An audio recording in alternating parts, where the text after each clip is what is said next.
Sir, when you live, yeah, you can start, sir. Live is on. Right. Great. Good morning and namaste to all of the viewers.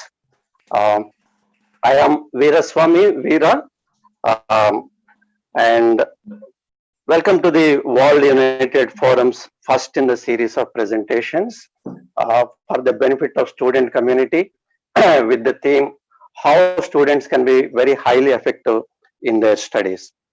Our guest for this particular presentation is Dr. Yugandhar, who is a practicing medical surgeon, and more than that, he is a spiritual guide, and he is the founder president of the World United Forum. He has been highly instrumental in bringing the spiritualists across the world in various walks of life onto one platform, so that they can help the people across the world in various walks of life again in improving their lives, because people get into lots of problems at workplace, in relationships, outside, and also in bringing up their children as per their expectations.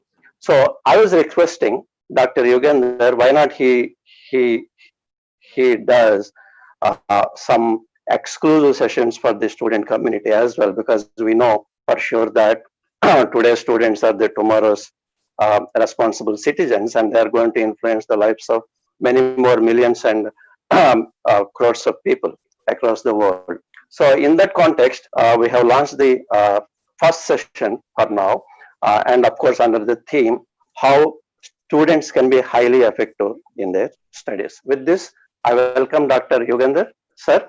Yes, sir. Sir, Dr. Yugandhar, thanks for accepting this request while you have been very busy organizing a worldwide event all the way from October to December with a lot of activity that you have to plan. Dr. Yugandhar, you have been a very successful you have been successful all through your life, starting from your school days to college days to your profession and all. And what I understand from your presentations earlier was that you did not have to give up any of the activities that the children will get into during their school days, right? So you watched movies, you read a lot of storybooks, and you also freaked out in terms of visiting lots of places, including going into forests and all those things, and went like that. And you were always class first, school first, and also you were topper in your the MBBS and your post graduation in surgery, right? So I was trying to figure out what were those particular capabilities that you made use of during your school days and college days, which actually put you in this kind of position, right? And I am also talking on behalf of the students from various levels of their abilities, starting from the below average students to highly intelligent students as well, because they have their respective problems. For example, a below average student would like to improve his scoring from, say, for example, 40-50% to 80%, and a highly accomplished student would like to score the state ranks or that kind of ranks and all of that. So I was trying to figure out how you can help the student community spiritual insights into the human capabilities. So how those things can help the student community as well, without having to necessarily put a lot of effort into reading alone. Dr. Yes, Yugandhar? yeah. Thank you, sir. Sir. And what I feel is a child by birth is a genius. Every child, without a single exception, anywhere in the world. Right. Be it Africa, be it Asia, be it an aborigine, be it a Maori, be it a Red Indian, be it an isolated island in the world, anywhere, any skin color, every child is a genius for me. A child is a magnanimous soul in a miniature body. The definition of a child for me is a magnanimous soul in a miniature body, a big soul in a small body. All right. A child is born with 3 kilo weight on an average, Indian average. But the size of the soul is maybe tons. While adult is quite the reverse. A small soul in a big body. A miniature soul in a magnanimous body. Right. The soul size is only 2 grams in 100 kilo physical body weight. Correct. So, how can a small soul called as adult, otherwise called as the adulterated one, can teach a big soul like a child? Correct. So, the very teaching of all these small souls called as adults, in the name of teaching, in the name of educating, in the name of formalization of the school studies, right, in the name of structuring their thinking patterns, right, in the name of programming and conditioning their habits whatsoever in the mind and emotion, is actually spoiling the child in the name of education. So the genius is becoming rotten just because of this adulterated ones. So the training that we call as training in the social reality is a type of conditioning for me. It is a type of programming, and these programmings are different as per their programming, as per their adults programming. The children are getting programmed. The adults, be it the parents or the teachers or the peers, or any elderly guides or mentors, are trying to educate this child with a good intention, no doubt about that. But unfortunately, they don't know that they are programming the child. It's the most unfortunate, brutal truth. So a child should be kept wise by way of not contaminating him, by way of not spoiling him. So he's already born talented, born skillful, a born genius. So the whole system, because of its corrupted base, corrupted structure, the children education is getting spoiled. A children is born with greatest intelligence. For example, in the first 7 years of life, 95% of the learning can be learned. 95% of entire life's learning is learned in first 7 years of life. Oh, yeah, that's a fact. That much. If a person is living for 100 years, rest of 93 years is learning only 5%. What is happening to the learning ability of adult? The learning abilities of adult have been gone. There is no learning ability in adult. He is only learning as per his patterns, as per the hole where he is in.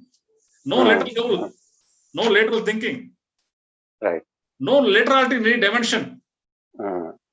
His enthusiasm is only confined to the vertical hole he is digging continuously. So the laterality of enthusiasm, the laterality of creativity, the laterality of any talent and skill whatsoever that is required or needed or felt curious for any child should be just moved through. That's all. So a child is born talented. There is no need to educate him by way of formalization of things, by way of structuring the things. If at all education has to be there, it has to be altogether from a different dimension. Not the way we are treating education in terms of schooling. Schooling is different from education. We are thinking that schooling and education are synonymous. No. Education is, for me, how to stay at one's center, how to stay internalized, how to have that attention span for a long time, as is required, as is demanding, according to situation. So the ability to hold his attention is everything for me. That is called as education for me, for today at least. So, Dr. Yugandhar, then putting myself into the shoes of a student, a typical student. Today, the student community at various levels, they are captives of the parents and the education systems and the educational institutions, right? They cannot come out of that. They cannot break that thing on their own because they are incapable of doing that. But however, I will agree with you that the system is basically adulterating the children. So how the students then, being captive of this kind of situation, how can they still be centered as well as function or learn from the center of their consciousness? So I think this is the challenge for students today, right? Yeah. So for a student, when we call somebody as a student, it is synonymous to a learner, not the learnt. Right. He is on the path of learning. Mm. He who is a path of learning is called as student. Right. There is no one in the world who should be called as the learnt. That means there's a full stop. When you put a full stop, we call it as learnt. Correct. So education for me is not a product but a process. Right. There is no full stop. There is only commas, continuous journey. Right. He who is on the path of continuous learning, whatsoever it is, be it pottery, be it medicine, be it robotics, be it mechanical engineering, be it quantum physics, be it marine engineering, be it biology, whatever. Everything is science. And he who is on the path of learning is a student for me, irrespective of their schooling, irrespective of their formal education, whatsoever. Right. So a person who goes to the school enters into the den of programming. He is in a lion's den. It is always on the prowl, is always ready to pounce to program the student. This den of learning, this den of education, so-called education, is always on prowl. Is always on the lookout for the victims. Is a predator. Education that we call is a predator. And my first principle for any student, for any learner, is be aware. First point, be aware. Be aware. Right. Be aware of what? Be aware of your own internalization. You stay centered. How do we get centered? How do we get internalized? We will talk about that a few minutes later.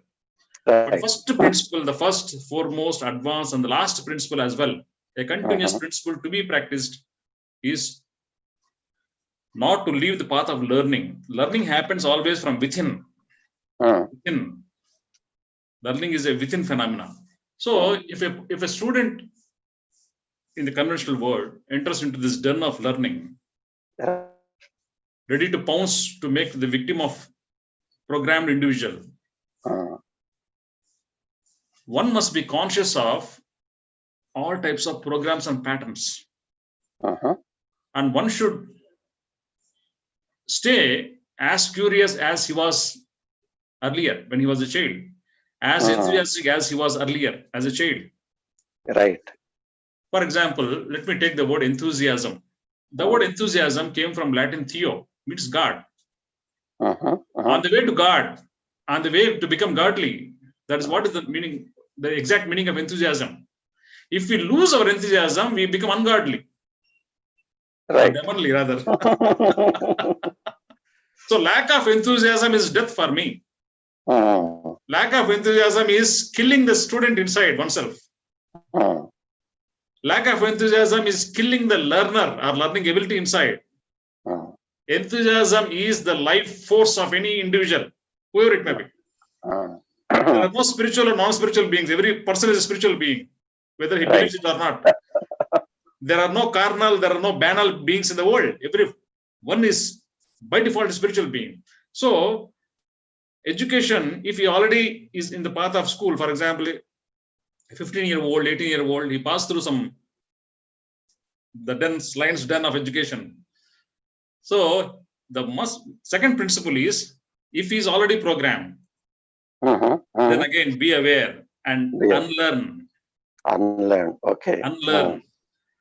So he who has already become the victim to this predator of education system must follow the principles of unlearning, otherwise called as subjectively letting go.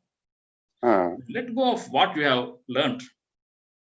You have to move from information to the world of information to the world of consciousness.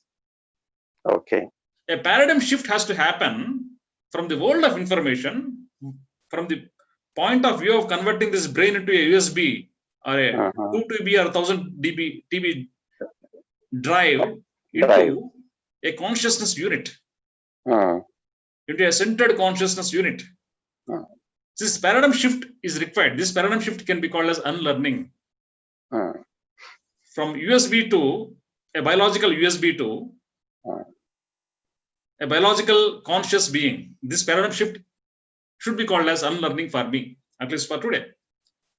So, first principle is don't get contaminated, be aware. Second principle is if you're already contaminated in the sense programmed, be aware how you are programmed, how deeply you are programmed, in what way you are programmed, and unlearn. Start unlearning. You will understand that. Right. Student, if he really activates the learning process again, he will unlearn. It is like John Milton's paradise lost and paradise regained. The paradise has been lost. His learning process has been killed. In fact, murdered. And he has to regain the lost paradise of enthusiasm, the bubbling creativity, the imagination force, the real force of creativity, the mother of all inventions and discoveries. The paradise has to be regained again. So, Dr. Yugandhar, please. Sorry, I keep coming back to the students' realities in terms of the challenges they face. They cannot come out of the current education system we have, going to the school or college or a university kind of thing, and they have certain things that they have to necessarily accomplish, like whatever the academic subjects are, the the degrees and those things that they have to achieve. In the middle of all of these things, how can the students balance between what you are saying in terms of being aware, keeping the enthusiasm, and unlearning certain things which are standing in the way of being aware? How can they do that? What are certain things that they may have to do that you can suggest possibly to take this path? So can you possibly suggest those things as well? Sure. Yeah. So now, a student who has already formally entered into the den of learning has to learn certain subjects, has to score certain marks and grades. Yes. And behave like a student. Correct. Nothing wrong in it. As far as this knowledge is concerned, the gaining of knowledge and wisdom is concerned, nothing wrong in it. But programming yourself, putting your mind in a vertical hole like a horse with lateral flaps. Right. The horse with lateral flaps can only see a vision like this, tunnel vision. It doesn't have a holistic vision. So the third principle is always have a holistic vision. The holistic vision is all inclusive of where you are, what you think you are, how you are perceived, and what you really are. All these dimensions come under holistic vision. That means all the sectarian and segmentalized dimensions of one's own mind and situations should be made into one whole and should observe that. This view has to be replaced by this view. A horizontal view has to be replaced by an aerial view. This is the third principle. So, to elaborate further, for example, a student of botany is there. A student of botany has to study. How? First principle is be aware. Second principle is don't kill your enthusiasm. Combine both. Put your entire spirit of enthusiasm in the learning of botany science. Right. A student of zoology, put your entire mind into the science of zoology. All categories, vertebrates, invertebrates, amoeba, prolifera, coelenterata, nematodes, all the epidermata, mollusca, all these categories, families of trees, everything has to be totally learned with full spirit. Right.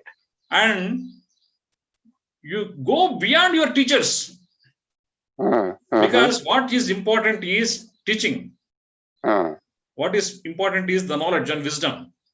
Right. And how it can be done is in the spirit of awe. How do you pronounce the word awe? How do you pronounce that? Wonderment. One awe. A-W-E? Awe. Yeah, awe. A-W-E. Awe. Yeah. Somebody is awesome. Correct. Yeah. Awesome. Wonderment. Wonderment. Not excitement. Wonderment. Right. Wonderment. Correct. Yeah. Enthusiasm is reflected as wonderment. Keep on wondering for whatever that you learn. Wonder, until it amoeba looks like that. The Brownian movement is this. Earthworm moves like this. It has something called sclerotum.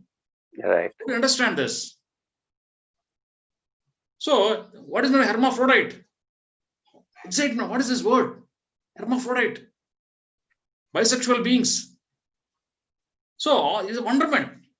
An element of wonderment is on par with, like hand in glove with enthusiasm. The spirit of awe and wonderment. The student has to explode himself. So, Dr. Yugandhar, yeah. I see a lot of role to be played by the parents and possibly mentors that they may have if they're fortunate in school or in the rest of the family. For a student to be able to get onto this path and pursue those things as well. So now in this particular call, we have Ms. Mansi Bagdev. Is participating from US. She is also specializing in terms of effective parenting. So Mansi, would you like to put some queries to Dr. Yugandhar on this line? Sure. Thank you so much, Dr. Yugandhar, about talking about how to raise kids and especially how it is so important that they center themselves. I'm both a parent and a teacher. So I would like to go a little bit deeper in that. Do you, I have seen very creative kids. I have a 12-year-old kid who comes to my classes who's already published a book. And she also has a very difficult time staying centered, especially when someone else is talking. So with kids like that, how can you practically teach the kids or their parents on how they should get centered? That would be one question. And the other question I had was, you talked about how the kids get programmed into our education system. So what can we do to as parents to, I would say, minimize the deprogramming? Do you think they would benefit more from like a child-led, if they led their own learning and it was more project-based? So I know I asked a number of questions, but I can go on.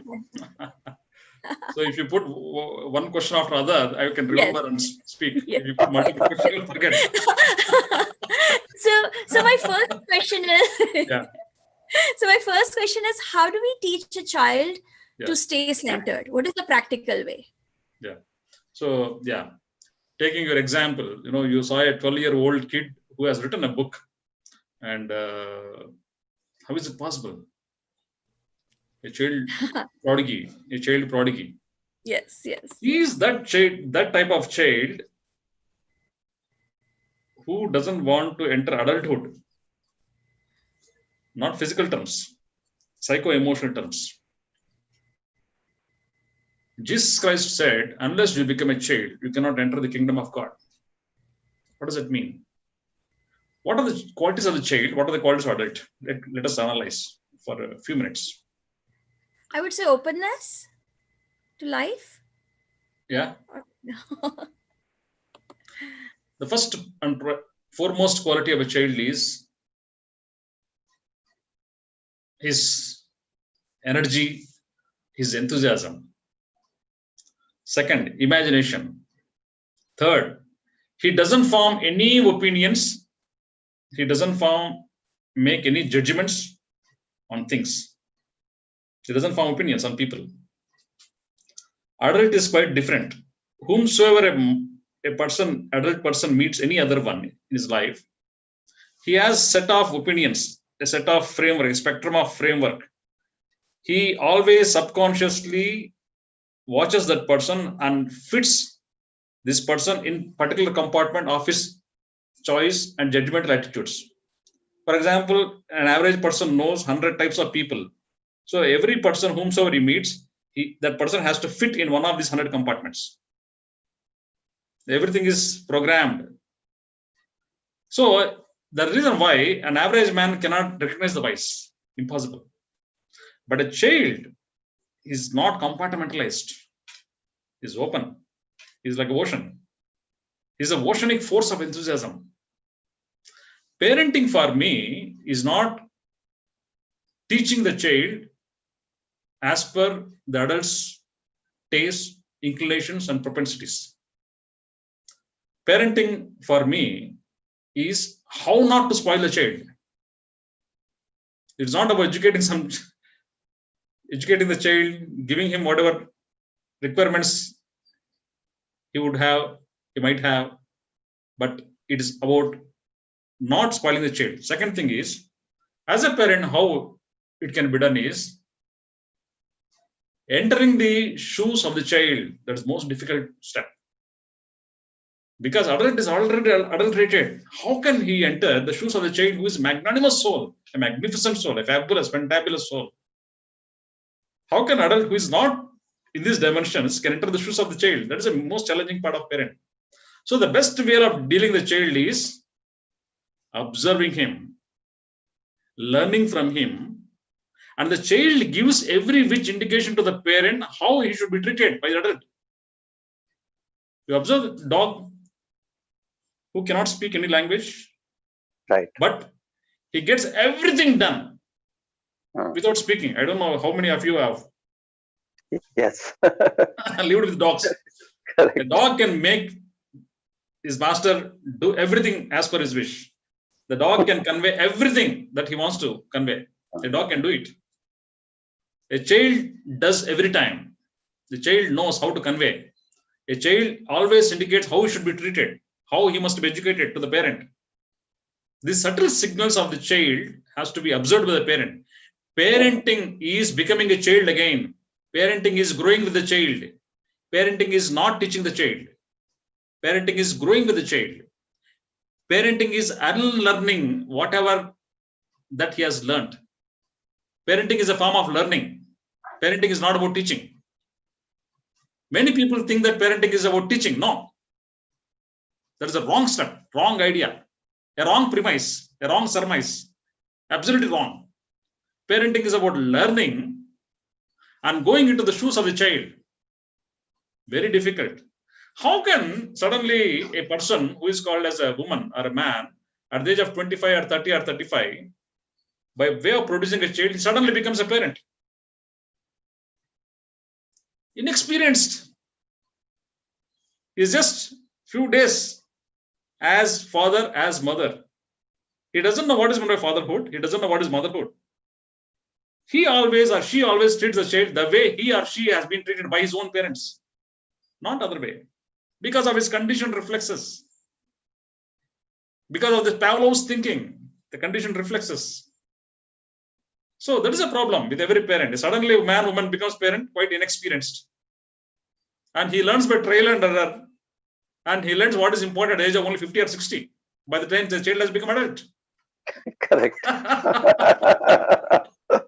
he's ready to produce his children. So Uh-huh. there's a reason why the children and grandchildren, grandparents, they gel together. The grandfather, grandmother knows the errors. They know the errors Correct. at least. A few errors at Correct. least. Correct. They become wise then. Yeah, they become wise. So the wise meets the wise. Correct. So otherwise, That- everything is unwise. That's the reason why the children are more affiliated towards their grandparents, Yeah. right? So they are better understood by the grandparents than their own parents. Yeah. The affinity, the alignment, the attunement, everything is the gels, the two extremes of life.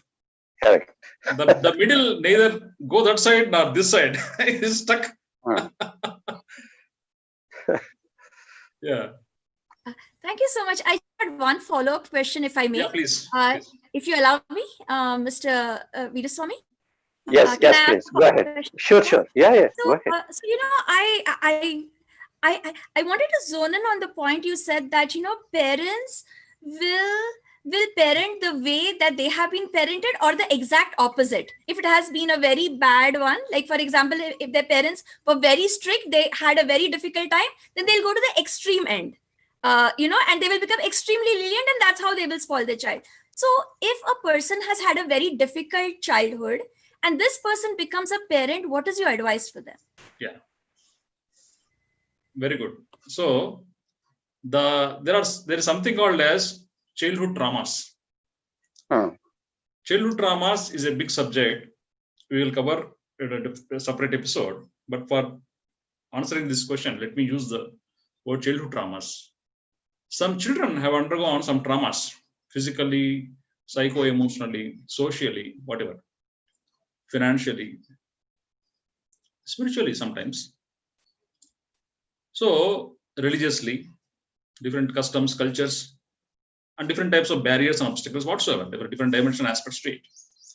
If this child becomes a parent, he has the basket of information about what is good and what is bad as per his experiences. He has some sort of experiential understanding of what he has been through.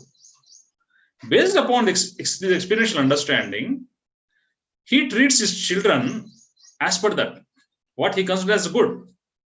Correct. Every parent will teach their own children not exactly their parents treated him, but as per the inputs given by their own parents, good or bad, whatsoever. But finally, what he thinks and considers as good, he impinges onto the children. Based upon his own traits and temperaments again. He has individual traits and temperaments again. Apart from the way he has been trained and treated by his own parents, as per his traits and temperaments, his definitions and descriptions of his own ideas and ideologies, he treats his own children and brought them up. What one thinks as good, that is definitely delivered to the child. But in the name of good, the traits and temperaments have not been gone. It comes frequently into the environment of the child, into the aura of the child. So that's why a child has just come from higher worlds, higher realms. The adult has already into the denser world. A subtle world, a child who's just entered the subtle realms, fresh, nascent, virgin, uncontaminated, pure being entered into this world. The adult doesn't know his purity.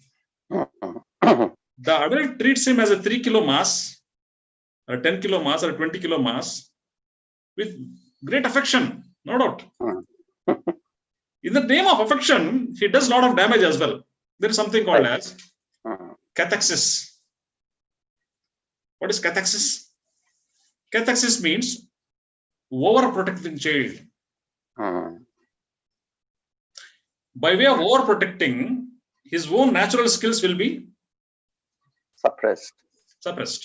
For example, if you take the child for crossing the roads, holding his hand, holding his wrist, every time till his school days, does a child learns how to cross the road?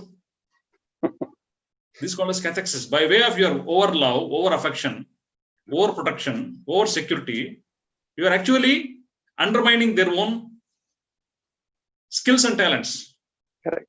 So parenting job, a teacher's job is basically supervising, observing, not monitoring, not feeding with information, do's and don'ts.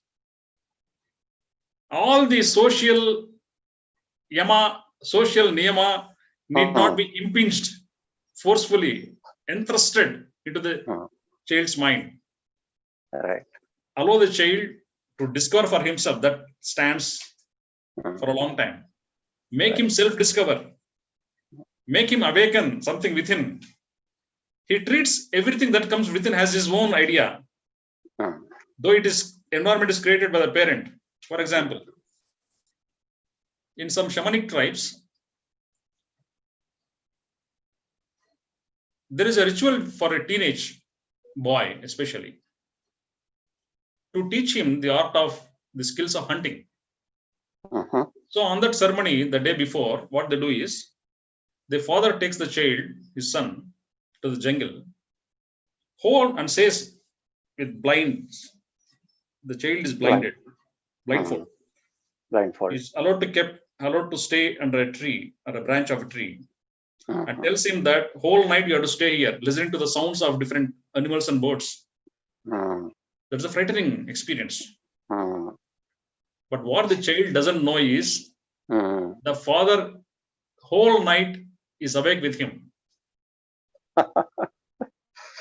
That's a protective mechanism that they have implemented. So the child doesn't know that. Out of fright, listening, caution, precaution, everything, the child learns how to be cautious. Learning happens in the environment of insecurity and uncertainty. Please understand this. Correct. The true learning happens in the adversities. The child should be exposed to different and diverse adversities. Diverse experiences, diverse situations need to be created by the parent. For example, in some tribes, communities rather, if a child is unruly, not at all listening, absolutely disobedient, lost his politeness, lost his manners, right, and the parent is unable to control him, unable to educate him, is already called as what you call a brat. a rebel. Yeah. So how to handle this child? Whatever that is said by the parent, just because he's a parent, just because he's a father or mother, the child doesn't agree. Because the child sees him not as his mentor or his advisor, but sees him as his biological father, the affectionate adult who is living with. So he hires a person to slap him in his absence. Let the third person educate him. It's a cunning way. In a cunning way, the parents need to devise certain methods because everything is a learning experience. So redesigning the methods of the spoiled brats is definitely required. That's the reason why I said parenting is a learning process. It is a big learning process. I will also would like to say something. For me, the art and science of parenting is the biggest subject in the world. Most important subject in the world. The art and science of educating the child is the most important subject in the world because the adults, for me, the adulterated ones, cannot be awakened easily. It is difficult because unlearning is a difficult issue. It's an issue. It's a big issue. So there is no guarantee that the adult can awaken the wisdom within. But for a child, you can say for sure, you can say with guarantee that this child will stay as a child with all his enthusiasm and creativity throughout his life. So if you can work on how not to spoil the child, the whole world in a span of 50 years will transform, will mutate into a celestine abode. Mansi, you have any further questions on the parenting thing? No, I only had one question. If Dr. Uganda wants to elaborate, which is would do you think because from what I'm understanding from you, parenting really seems like a meditation where we are observing the child and we are supporting him. Do you think that kids learn best if it is like if their education is led by themselves rather than we impose? Like, should we create more and more opportunities where they lead their own learning into whichever direction they want to go, even as a child? What are your thoughts on that? So a child, as I told, is quite enthusiastic, quite creative. His imagination force is terrific. And he has certain likes and dislikes as well. Even if you take ant, take any animal, any insect, fish, even that has likes and dislikes, all sentient beings. The sapient beings, like human beings, also have likes and dislikes. So these likes and dislikes turn into traits. These likes and dislikes turn into mental inclinations, mental propensities, and turn finally into professions and passions of life. What is preliminarily called as likes and dislikes transform over a period of time into passions and professions of life. So the dislikes can also be nullified and they can be converted into likes when they are handled in an earlier stage. For example, Correct. some students, if you see, many students, especially in India, are trained to believe that either you must join engineering or you must join medicine. Two major options. Yes. A or B, that's all. Mostly. Okay, C, D, E options are also there, but less, very less. But the major option, you catch hold of either this finger or this finger. That's all.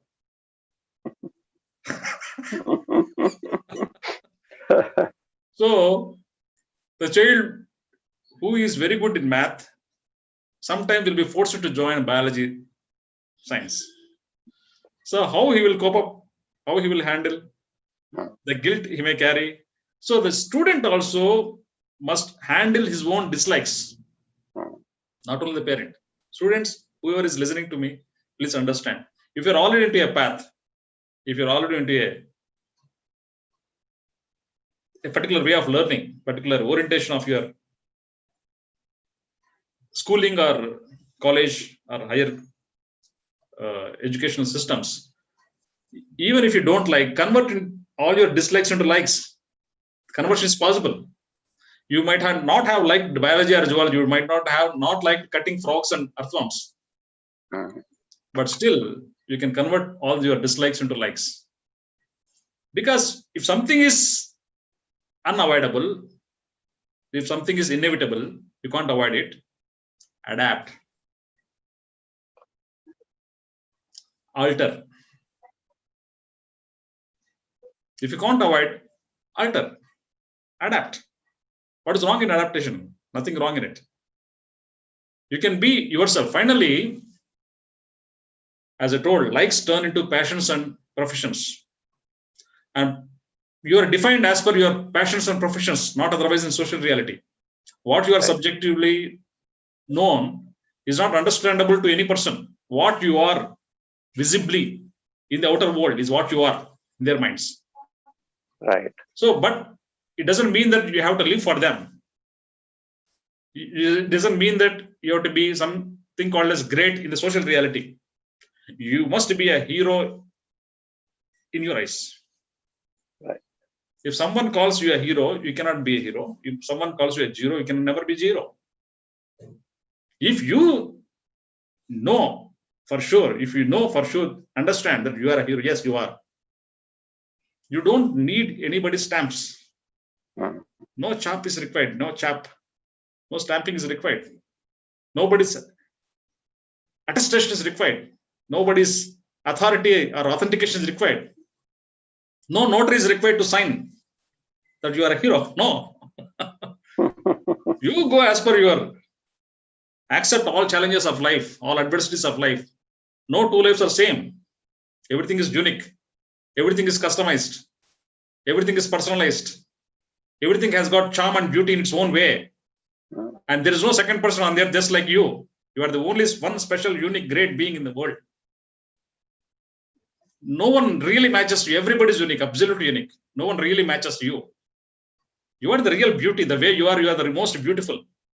The jasmine flower, by way of having a jasmine flower shape, by way of producing and spreading the jasmine fragrance, by way of living like a jasmine, it is beautiful.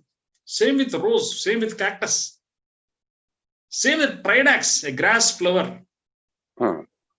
A simple grass blade, which can be crushed in no time. That is very beautiful. So what's your beauty? Find it. Enjoy your beauty. You don't need anybody's appreciation and attestations. No, don't aim for anyone's attestation. Never do it. Don't try to expect any appreciation attestation from others. No. Stop all dependence on appreciation and attestations. Appreciation and depreciation has to be very, very, very frugally, judicially, pragmatically used by all peers, mentors, teachers, advisors, guides, and parents as well. Appreciation and depreciation is very, very pragmatically used. This device, the strategy of appreciation and depreciation, reward and punishment strategy, otherwise called appreciation depreciation strategy, the reward punishment strategy, which is generally devised by any parent, unknowingly, subconsciously, has to be understood thoroughly well. Thoroughly well. If a person is not moving as per your likes, you try to appreciate, you try to give him a reward or award, encouragement, emotionally or objectively, whatever. When you are is not going as per your likes to please you, the child spoils himself. Please understand this. Correct. Appreciation or lack of encouragement is a punishment for him. So when to appreciate, when not to appreciate, how much to appreciate, how much not to appreciate, how well to appreciate, how well not to appreciate, what to appreciate, what not to appreciate. Everything is called as wisdom. The parenting wisdom. The parents have to be more wise. Children are already wise. Extremely vulnerable to become unwise. They are very wise, but extremely susceptible, vulnerable because of the social influences. These are unavoidable for him. He has to pass through this toll gate. He has to pass through this penalty gate. Once he passed through this penalty gate, yes, he is the warrior of his life, the master of his life. Make your children and all children of the world, warriors or masters of their own lives. Never obedient. Obedience, everything comes automatically. You don't have to teach them separately.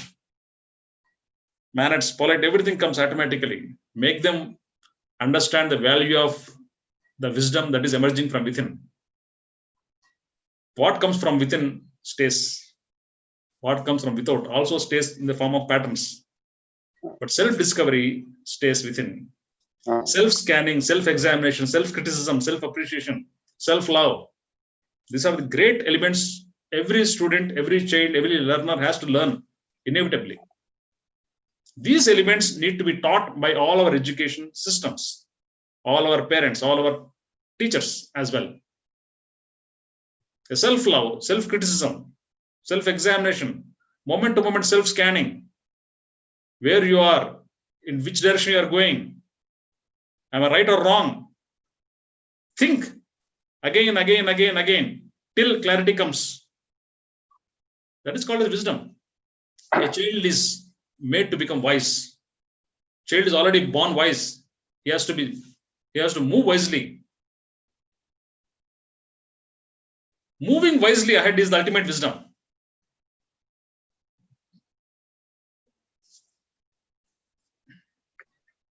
So, Mansi, have any further questions on this? No, thank you. I mean, Okay. it's been beautiful listening to, Right. it's been very informative and very, it's been a real delight to hear from Mr. Yugandhar, Dr. Yugandhar. Yeah. So thanks, Mansi, for those questions, and they have led to very beautiful discussion. So, Dr. Yugandhar, I keep coming back to the perspective of a student. As I was saying earlier, he seems to be captive of the education system and the parents, and there is a lot of dependence, as we were discussing earlier, and as you were highlighting, a lot of dependence on the support systems. One starting with parents, the schooling system, the teachers, and anybody else who is having an expectation from the student. They are very heavily influencing this the student community. I think you are giving us very large themes to be separately dealt with, One in terms of the parenting, the effective, rather wise parenting, and the second other thing you were talking about is how the students can self-manage themselves in terms of discovering themselves, loving themselves, right? Examining themselves, right? And moving always in a very wise direction. So that is the one which they have to do on their own. I think these are very specialized themes that we should be dealing with. Uh, for the viewer's sake, let me please let you know that we'll be taking up these things on a separate in separate sessions, inviting Dr. Yogender and similarly effective people in dealing with these situations, right? And Dr. Yogender, you have also touched upon one more thing, which is very valid, and the current day situation among the students, which is the childhood traumas. The traumas are too many. In fact, over the last 2 days, I have been collecting some kind of inputs from students of different classes, like from sixth standard to almost like the engineering students also, in terms of the kind of challenges they have been facing. And as you were saying, a lot of traumatic the experiences and opinions are coming from the students, and they have been very vocal in what they have been expressing these things to me and the couple of other individuals I asked to speak to the students. And starting from, for example, not being able to manage the expectation from their parents, the teachers not being kind to them in terms of explaining the lessons, and two, along the way, somewhere they are not being able to do well in their studies, which is typically judged by the kind of marks and the grades that they get. And so giving up, not being able to cope up with that kind of pressure again. And then the intelligent students putting a lot of pressure on themselves in terms of the competition and the ranks and all those things, which is also reflecting in the kind of the situations that we see in the media, where starting from 10th standard onwards, almost up to, for example, the IIT students, the kind of the suicides we are seeing for various reasons, both the people who are not doing well in their studies and to people who are the cream of the country in terms of getting admissions into the IIT institutions. They are also resulting to this kind of suicides, not being able to cope up with lots of expectations. So these are all the childhood or the studenthood traumas. So I would believe that these things possibly may have to be dealt with in a separate session. But however, Dr. Yugender, I would like you to possibly give a few tips and tools which can help the student community to start practicing. Right? These things can be the takeaways from this particular session, instead of leaving them with the thought that, okay, their parents have to improve, the teachers have to improve, or the education system has to improve. Of course, we'll be dealing with these expectations in the subsequent sessions. What practices possibly can you give to the students now watching this particular session, in terms of they can start practicing those things, so they can build some kind of the shield around themselves, not to be influenced by others so much, and yet the walk or they tread the path of self-discovery, self-love, self-examination. Dr. Yogender. Yes, sir. So the understanding from student point of view, till now we spoke about the parents or adults point of view. Student becoming self-reliant, self-responsible, standing on their own feet, that is very important. How? Every student at a very early age, right from first class, first standard to university student, these principles are applicable. As I told, for me, education is basically attention span. Attention span. How long you can be attentive on one particular thing is what is called education. Education is not about the information that you are gaining, but honing the attribute of staying attentive, honing or gathering or garnering or cultivating the ability of staying attentive. This is the first and foremost attribute every student has to master by default. Where you put this attention is different and diverse. Right. But the attribute of staying attentive for a long time, as much as is required, is the most important, fundamental, pristine, primordial quality of any student in any walk of life, any branch of life, any age group even. So, as I told, it is called as cultivation, self-cultivation. What is meant by cultivation? How a farmer cultivates? A farmer first plows the soil. Plowing means what? Loosening the soil. The soil is hard, rigid, metallic. The mind, just like mind, the mind is also metallic, rigid, unable to gather good thoughts, wise thoughts. Plow it first, find it.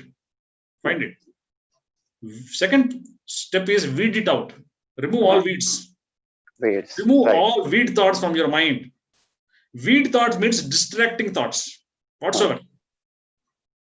Either you'll be distracted by the family situations, financial situations, the situations and problems you are facing in your class, in your streets, with your neighbors, and whomsoever in the vicinity, whatsoever distractions that you think you have, are all weeds. Correct. And they exist in the form of thoughts. Understand this. There are only thoughts. They're living as thoughts inside you. Weed them out. Weed them out means remove them out. Eliminate them. Find them. Eliminate. First thing is plow. Make your soil, the mind soil, loose. Plow it. Remove all the weeds. Place right seed thoughts. This is called as cultivation, self-cultivation for me. Every student must master the science of self-cultivation. Self-cultivation is the greatest science, art every student must master. This is a must. I told 3 steps in this self-cultivation. The first thing is make your mind loose. That means open. Open for ideas, open for thoughts, open for anything that is new. Whatever that is feasible, practicable, implementable, useful, take it. Remove everything else out. Second thing is weed all your distractive thoughts. There are no distractions. There are only distracting thoughts. Please understand. Make a difference. There are no distractions, but there are only distracting thoughts. Correct. When your mind is moving outside, if the mind is getting peripheralized, when the mind is getting tethered or anchored or gravitated by something called as a leg pulling situation, be it in a family, be it through parents, be it any type of situation or person, whatever distraction that you think you have, exists mainly in the form of thoughts. Please understand this point, very, very crucial point. There are only thoughts. The problems do exist. We don't deny that. But they exist more in the form of your thoughts. Please try to eliminate that slowly. Let go of yourself. Third, put right thoughts. The fourth point, nurture them. The plant needs water. Plant needs sunlight. But these thoughts need food. The food is repetition. By way of repeating good thoughts, by way of repeating wise thought that you think as wise, repeat till they become your habits. Till you learn the art of thinking. Till you understand the art of understanding things. This is all self-cultivation. Please understanding, dear students. You have to understand the art and science of self-cultivation. This is the most important subject than your botany, than your English, than your Hindi, than your sciences.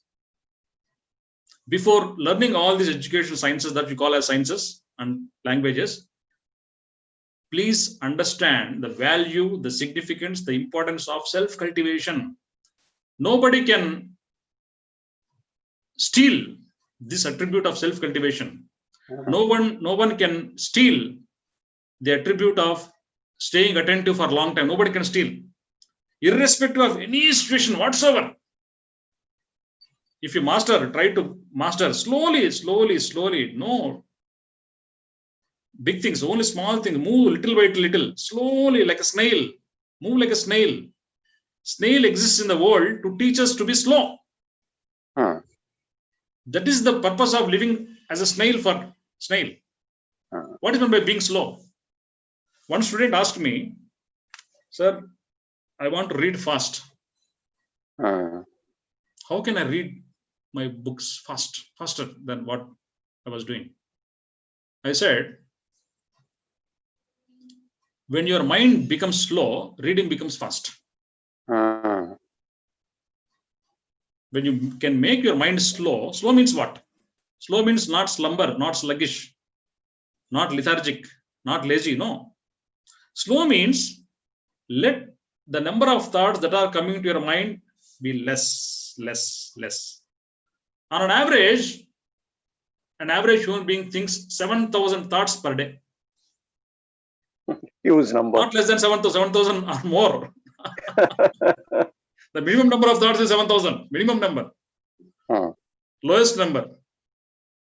A wise man thinks even more less. So the beta way of thinking, the beta style of thinking, that is thinking more number of thoughts per second, like 45 thoughts a second. Sometimes people are ready to think, doing 45 thoughts a second also. This beta thinking has to be turned into alpha state, alpha thinking, 8 to 16 thoughts cycles per second. So this is what is slow. For example, if you are watching on the railway platform and the train is traveling at a speed of 120 kilometers per hour, what you can see? You can see some straight line moving very fast, making a lot of sound and nothing else, right? For example, the train is traveling at a speed of 40 kilometers per hour and you are on the platform. What you can see some windows, you can see some doors, you can vaguely see some people staying inside the compartments. You can see this gap between two compartments and so many features like the guard, like engine, like rear end bogie, everything you can see. If the train is traveling at a speed of 10 kilometers per hour, suppose, you can see the color of the dress a person is wearing, a male or a female, a child or adult, the luggage, everything with more details. When the train is stand still, you can see the color of the eye of the person in front of you. What is the difference? When thoughts are moving in a faster way, you are unable to see. When the thoughts are slower, and still, when thoughts are slower, you can see things more clearly. You can grasp things more clearly. You can understand things more clearly. You can be attentive more longer. When you are still, slowness must lead to stillness. Please understand, make it a point. Slowness must lead to stillness. So this art and science of self-cultivation finally should culminate into stillness inside. The mind has to be slow and the slowness has to be transformed into stillness. Please try to understand this point, dear students. Stillness is the strength of any person's life. If you ask me, what is the strength of any person? It is stillness for me. Stillness means inner silence. Thinking whatever you want consciously. Thinking whenever you want consciously. No stray thoughts coming in your mental frame without your knowledge. Thinking is an act of volition. Thinking is an act of choice. As and when you want, as and what you want, you must think. Thoughts should not come like passing clouds. Thoughts should not enter into the mind like a stray dogs without permission. Thoughts must enter with your permission because you are thinking. Without your knowledge, no thought should enter. That is a gradual step-by-step process. This happens with the help of meditation. Please enter the path of meditation. This Saturday, 6 p.m., we are going to have a session with how to be still. This stillness I'm calling as hara. In Japanese language, hara means the center of your consciousness. Though I'm using a Japanese word because I'm not finding a proper Indian word. We have Indian words. Hiranyagarbha is a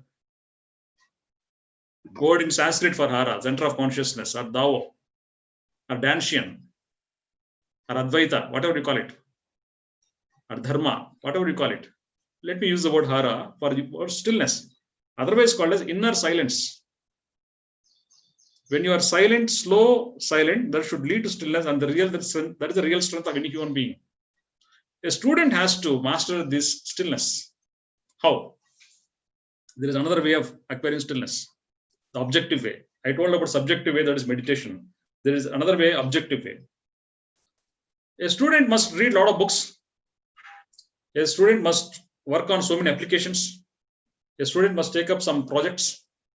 By way of doing your projects meticulously with full spirit, by way of reading books with full spirit, by way of handling your applications with full spirit, the very reading can be transformed or converted into a meditative consciousness. That is possible. Please understand this. For me, reading a book is a technical word. Reading is a technical word. For example, you know a radiologist. What is a radiologist? One who reads the X-rays, one who reads the CT scans, MRI films. It's a science. It's a postgraduate science in the science of medicine. We call him, we use the sentence, read this X-ray. That's the word we use. Read this X-ray. What is reading X-ray? X-ray means, for example, X-ray lungs. How the lungs are. Any patterns, any vascular markings, any consolidations, any patches, any effusions, any changes whatsoever. This is meant by reading of X-ray. It is a technical language, technical word. Reading even LKG book or your math book or your 7th class English or Telugu or Hindi, French book, that is also a technical word. Using your very reading for expanding your attention span. For expanding your attention span. For the sake of expanding your attention span, just open a book. Read, but with awe, but with wonderment. Read always with awe, with wonderment. If you lose that awe spirit, you lose everything. Memory is based upon two things. Memory of anything is based upon two things. One is registration, second is recalling. Registration means what? When you read something, it registers in the mind. But it has a lifespan. How long it stays in the mind? It has tendency to lose because it has superimposition elements. The more data you put in your mind, it gets overlapped. All the older things go into the lower parts of your brain and mind. It will not be readily available. In order to make it readily available always, recall. Register and recall. When you register, it registers in a deep way, the way it has to be, with the element of awe, with the element of wonderment. If you read anything or study anything without awe, without wonderment, without surprise, a child likes surprise. A child is always living a surprise, in the world of surprise. Everything is surprising for him. Never lose the spirit of surprise. Never. Everything should be surprising. Wonderment. Oh, I met this. I read this. This should be the spirit of any student. The objective way of increasing the attention span is make your very reading as an element, as a method, as a modus operandi, as a procedure of increasing your attention span. The very reading becomes the objective phenomena of increasing your attention span. Read more and more. Everything in the world. Who is going to stop you? No one can stop you. Is there anyone in the world who can stop you? Do you really think? Read everything. Make reading an objective phenomenon of entering deeper and deeper, slower and slower, still, absolutely still. Reading leads to stillness. Reading can be converted into a method of stillness.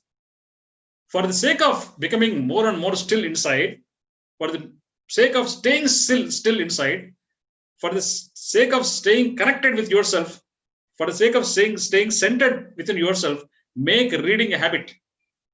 Make reading a method. Use reading as a technique or a procedure to gain all these attributes. So, Dr. Yugandhar, Yes, So sir. if I can interrupt here, see the way I see lots of these students, they stay focused. They they get into possibly the inner silence, and they read or watch with a lot of awe when they're actually into things like, for example, watching the Bahubali movie. Right? They can watch the Bahubali movie for 3 hours without blinking their eyelids, and there doesn't need to be any kind of prompting from anywhere saying that, okay, look at the screen, right? Don't don't disturb your neighbor and things like that. Also at home, when they read the comics books and all, they read with awe only, and they are able to the again repeat the dialogues from the movie, or the lines or statements from the comics and all of that.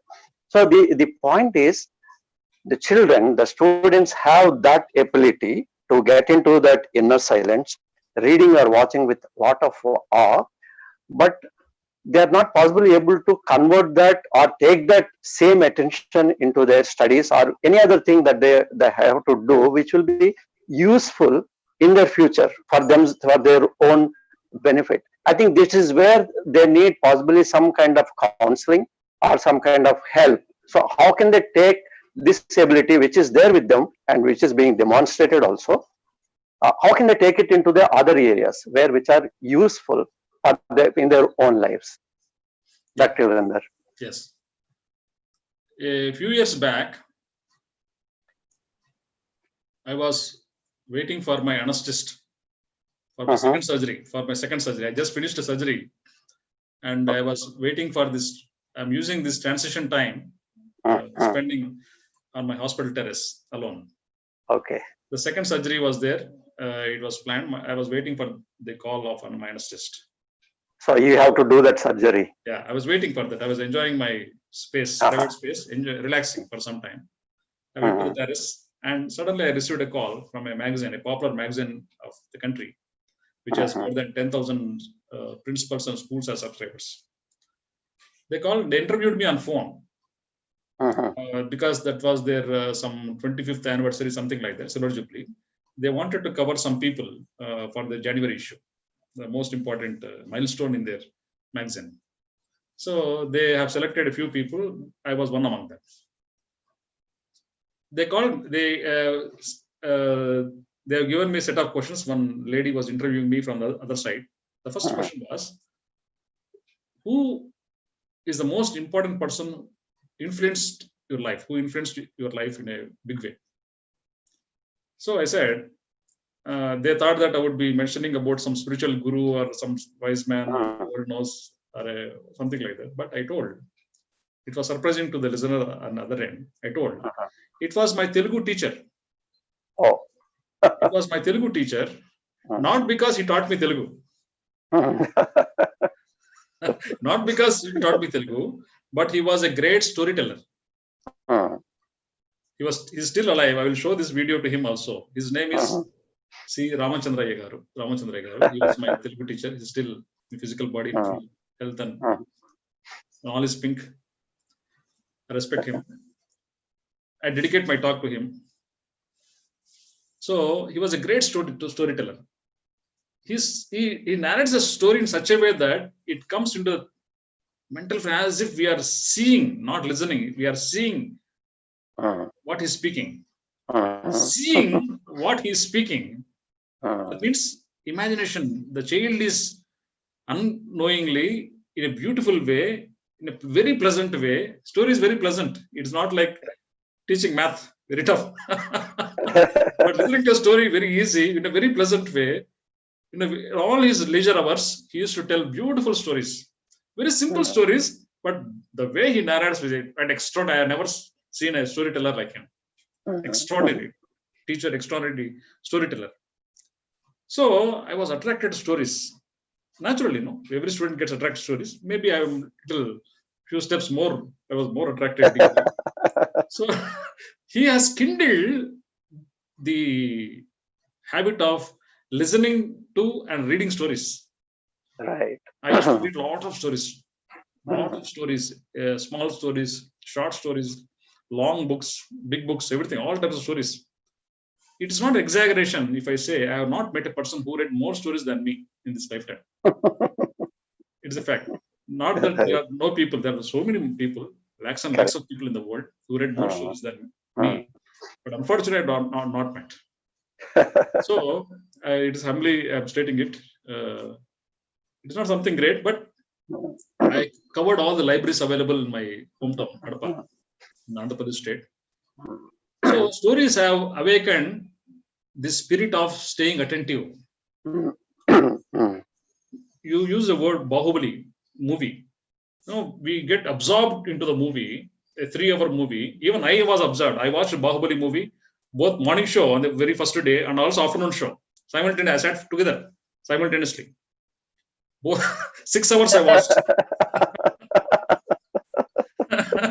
On the very first day. Getting tickets was very difficult. Somehow we acquired. Like I watched Ben-Hur movie when I was little younger. I watched both evening show and late night show continuously. I was so attracted. I wanted to watch it again. So it is so boring. One cannot sit for 6 hours. Correct. So enjoying. What is wrong with studies? Studies should be treated as storybooks. Please understand, dear students who are listening to me, studies should be treated as storybooks. There is no difference at all. Really, there is no difference. Storybook and textbook both are same. But textbooks appear to be a little harder. And it requires a lot of attention, a special time to sit, prepare to read. No. Despite huge noise, despite whatever nonsense that is going on everywhere, wherever you are, you can read your textbooks the way you read story, the way you watch Bahubali movie. Correct. You can get absorbed. Enjoy. The difference is you are watching movie or reading a comic book or a story book with awe and enthusiasm. But when it comes to textbook, you are not awakening these elements of awe and wonderment. Please, for heaven's sake, for your sake, align the element of awe and wonderment to your textbooks. And you don't have to follow your teacher chapter by chapter. Read everything. Go ahead of your teacher. You want the teachings first. This is a champion's way of studying things. The pioneer way of studying things. Go ahead. Who will stop you if you don't read storybooks? Is there anyone to stop you? Similarly, textbook, when you are treating a storybook, there's no one to stop you. Go ahead. Follow your way of studying. You will find discover your own style of strategizing things, your own style of managing things, your own style of planning things. You will definitely find a way. You have to strategize your ways. It becomes your habit, your treasure. That is a real treasure of you. Your skills, your awe and wonderment are your true treasures. Please understand. It is not information. It is awe and wonderment, which cannot be given. It has to be earned. Please understand this. This cannot be taught. Correct. Sense of awe and wonderment cannot be taught. I cannot teach you, but I can tell you the value of it. I understood the value of awe and wonderment. You please understand. Never forget the value of awe and wonder. You know it. You understand what I'm saying, but maintain it. Never kill the spirit. Right. So, Dr. Yugandhar, it's a very valid point you are making for the benefit of the students, that if they can get immersed in the textbooks as much as they get immersed in the Bahubali movie or a comics book, that's when they'll be able to really grasp what is there in the textbook. Shouldn't be reading it for their parents or the teachers or for the school's sake or for a rank sake, but it should be for their own sake. So, because in every subject, as you're saying, there is an element of awe. The other day when I went to my cousin's son's home, I casually picked up the standard science book of his daughter. And as I was reading paragraph after paragraph from a couple of lessons, I got immersed into it. So I was going from one lesson to another lesson, and there was no ending to that. So the girl came and she was trying to figure out what I was doing, and I was discussing with the girl. So I figured out she would only mug up a few things here and there, though she is a very intelligent girl otherwise. So she wasn't reading with the kind of awe you were saying, Dr. Yukendra. I think there's a very valid point that the student should consider for the kind of attention and the awe that they should bring into whatever kind of reading they should be doing. And also, Dr. Yugandhar, it was very nice of you making a mention of your Telugu teacher Ramchandra Garu in this particular session. And I think similarly, a lot of students also will have an individual or a few individuals in their life very early in their life also, because of whom they would have been influenced. But what I'm seeing is that not all the students will go back to the people who has influenced them in difficult times. For example, they have some problem at home, in the school, or wherever. I was always feeling that if they can connect with the people who have influenced them and treat them as their mentors and discuss those things with them, the difficult times that they face from time to time can be easily sorted out. So I would like to have your perspective on this particular thing, Dr. Yugandhar. Yeah. So there is a common tendency with any child.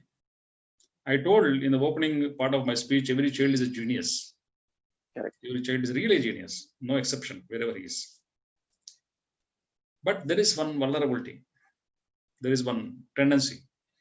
There is one susceptibility of becoming unwise. That is imitation. Imitation.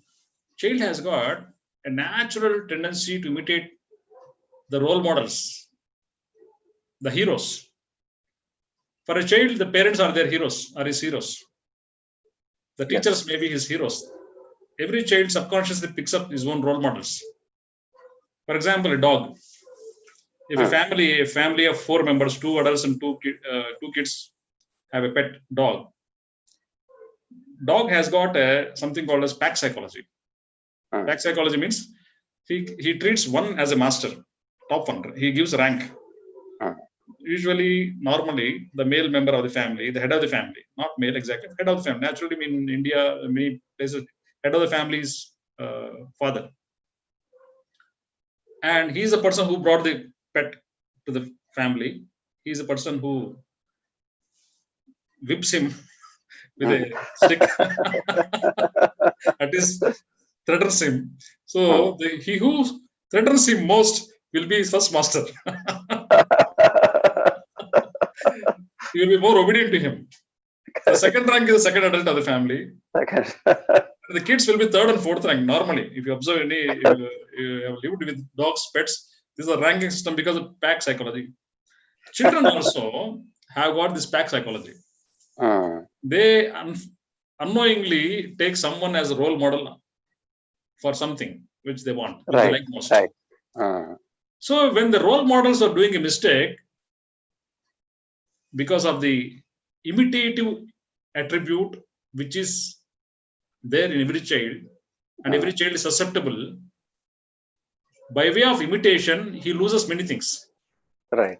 Imitation should never be one's limitation. Okay. Unfortunately, it is happening. In most of the children, majority, more than 80 to 90% of children are getting spoiled just because of one attitude, one attribute, one tendency, that is imitation. You take what you want. Correct. This my answers, my talk at present, this moment is directed to the students. You take what you want from all your role models, but be conscious about what you are taking and what you are rejecting. You can reject also, you have full choice to reject. So focus on not on the teacher, but on teachings. Please understand this. Focus on your learnings, not on the person who is teaching you. Teacher is there, important, but secondary. Most important is your teachings. What you are, why you are, and how you are at present as an adult in this world is because of what you have been learning from your childhood for adults. So what you are is the amalgam of all the lessons that you have been learning from different people, different dimensions of life, different aspects of your life, different situations of your life. So for children, for child, most important thing is we must, if you ask adult, who is your LKG teacher of English? Many people have to think, who is the LKG teacher? How important he is in his lifetime. But he is a very important person. The elementary school teacher is the most important person in the entire life. The first 15 years of life is called as the formative years of life. That's the time when the foundation of education is laid. Education means not just formal school education, but education of life. Life as education. The foundation is well laid out in terms of the information base, in terms of your psycho-emotional intelligence as well. The emotional intelligence, the social intelligence, the psychological intelligence, the academic intelligence, everything put together, the foundation has been laid in the first 15 years of life. So what you are in the first 15 years of life is most important. The child should be handled with extreme care. What you are after 15 years is only based on the edifice that has been built during the first 15 years of life. After 15 years, very difficult for change, very difficult for transform. Unlearning is a painful phenomenon. So if the edifice, the foundation, the pedestal is stronger, clear, then you have made your childhood very, very beautiful. And children especially are brought in the mode of comparison and competition, unfortunately. They are brought up in the mode of, see, the child opposite Ravi is scoring a lot of marks. He listens to his parents. This child cannot speak. He accepts because the father is a role model, the mother is a role model. He accepts and starts conditioning himself that he is stupid when compared to Ravi. See, a small statement goes like a thorn of a cactus. Right. It goes as a weed thought in his beautiful mind, a fertile mind, an innocent mind that grows. He feeds the same thought again and again. Whenever a parent reminds, see, Ravi is studying very well. His intentions may be good, but he is unmindful of the effect of his own actions or words. Parents are the most powerful spoilers of the society. Every parent. So, parents do not know parenting. Parenting, correct. Yet they are called as parents. They don't know what is parenting. They don't know. Literally, they don't know. They don't know what they are doing, how they are spoiling the children, their own children. They don't know. They are the greatest spoilers of the evolution of consciousness. Parents, not spiritual gurus, not your teachers. Parents first. Because we lack something called as community parenting, where the child is parented by many adults. When a child is parented by many adults, apart from biological parents, he understands, observes various attributes and qualities of different types of people, and he becomes what he ought to become. That culture is slowly vanishing from the face of the earth. Community parenting is not existing. Now we want to keep our children safe, secure within four walls, within his boundaried thoughts. The thoughts, his mind also should be boundaried. He should not think beyond this boundary, beyond this box. No thoughts away from this self-created boundary, or acquired boundary, a created boundary. They don't want their children to think away from this boundary. They are locked in their own mind. They are living as prisoners in their own psychological cages, psychological cellular jails. They're living. Most of the children are made to live like that. Their lives are completely narrowed down as per the whims and fancies of the parents. The children are prisoners finally. They're living there. Are they not prisoners? Making them to live in the psychological cages and cellular jails. That's what parents are doing. Always in a comparison, competition mode. Dear students, learn for the sake of self-cultivation, please understand this. For the sake of increasing your attention span, where you put the essence, the energy of your self-cultivation and attention span is up to you. Be it in biology, be it in farming, be it in business, be it in medicine, be it in parenting, to be as a good chef, whatever that you do, give full spirit.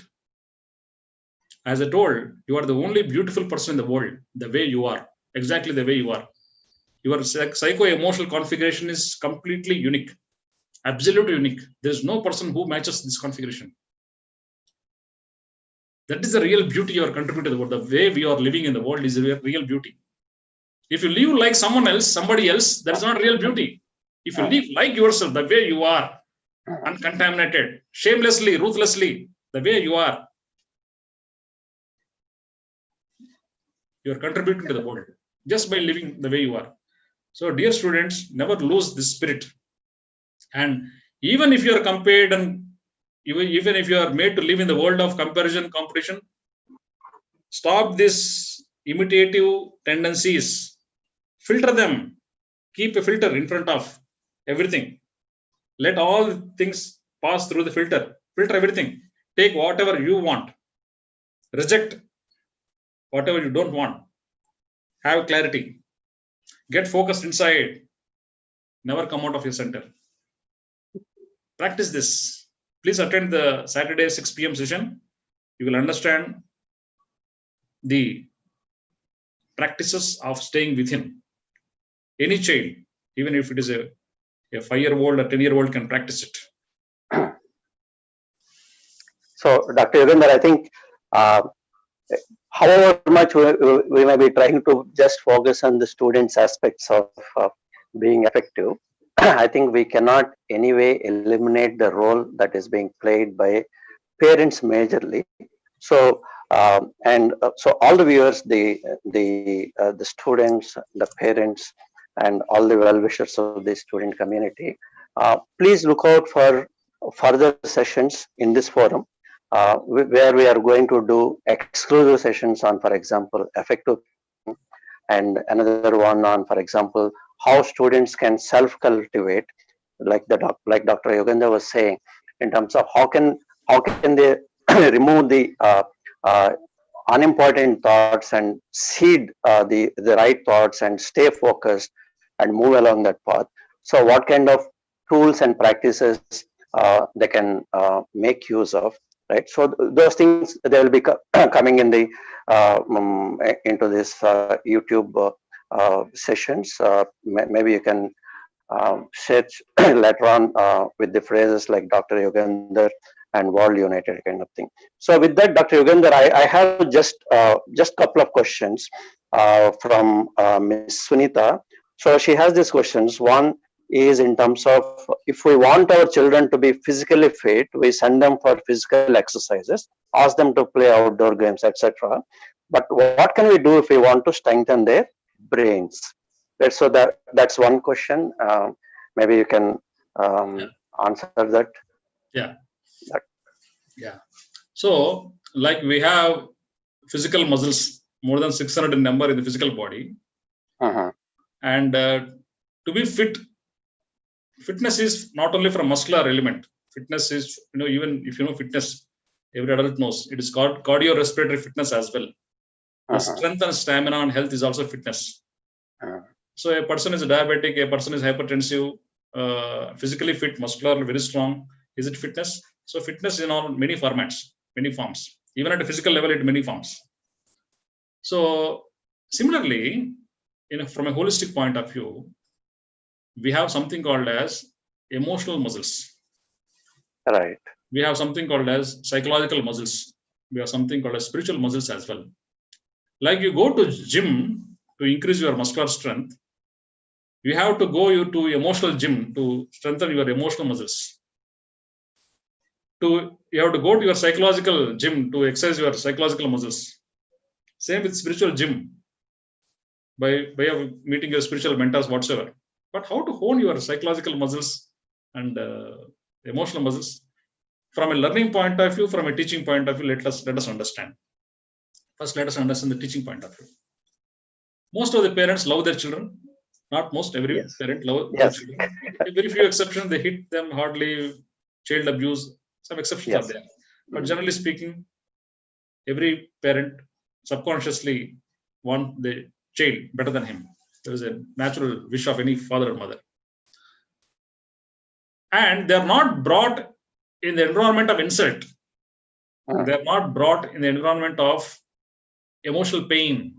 A slight doses of virus, for example, in coronavirus, slight dose, if you are exposed to slight dose of coronavirus, the body starts generating antibodies for it and you will become immune to it. Similarly, slight amounts of insult, slight amounts of depreciation, slight amounts of living in adverse conditions, slight dose of living in uncomfortable situations of life. These type of situations are also very, very important if you want to exercise your emotional muscles from teaching point of view. Even I was telling, though it is a spoken for fun, there is a truth in it. Even in a school, there should be a room called as insult room. In insult room, a child should be, exposed to all types of insults, all types of slangs, bad words, so that he becomes immune to all types of the feelings that will emerge because of this bad language. When he becomes adult and he gets exposed to this type of environment, insulting environment, he won't feel bad. He won't feel depressed.